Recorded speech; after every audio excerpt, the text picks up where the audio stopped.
What do you reckon? What are you? How are you feeling about this kind of squad rotation stuff? Is it time now for a bit more of a core of a team to start to emerge? Do you think?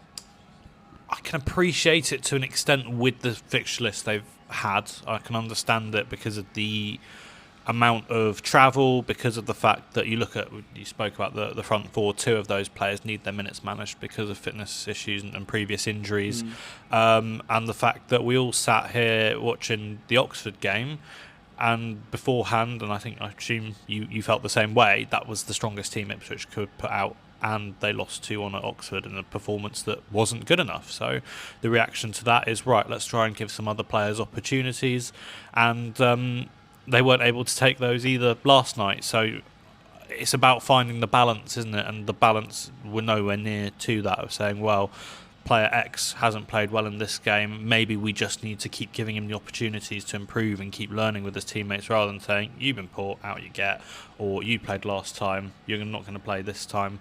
There does come a point where you have to settle, don't you? For me, it's been. I've got no problem if you don't perform in the previous game and you've built a squad that supposedly has this great depth and like-for-like quality, then somebody else gets their chance. And as you say, they lost at Oxford. If you can't make changes after losing at Oxford, after a quick turnaround, then when can you?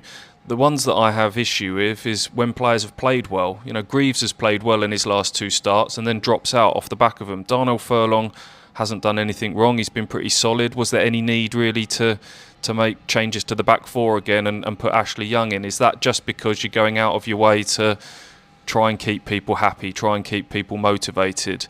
And it was Kieran McKenna's comments after the game that concerned me most last night, where he said setbacks are knocking these players more than they should be at the moment. We saw it when they lost at Middlesbrough, and then the Charlton game followed, and we've seen it now from Oxford into this one. And he said it's not just what I saw on the pitch, it's what I saw in training leading up to this. Lost at Oxford, and then the comment was along the lines of players need to come back in for training, not just to want to do the best for themselves, but to want to do the best for the group, to drive others.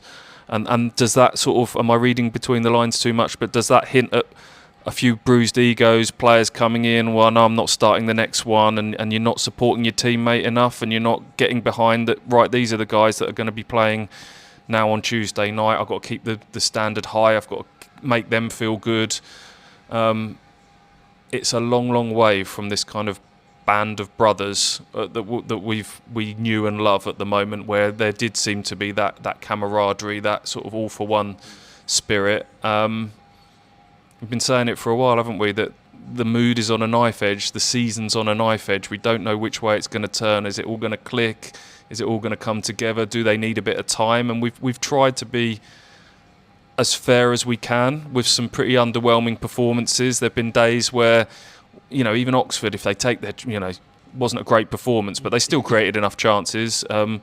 Even going back to the Charlton game, if had more than enough chances in the first half, a lot of these games could have gone a different way, could have been a different story. Last night, there was nothing, absolutely nothing until virtually the last kick of the game.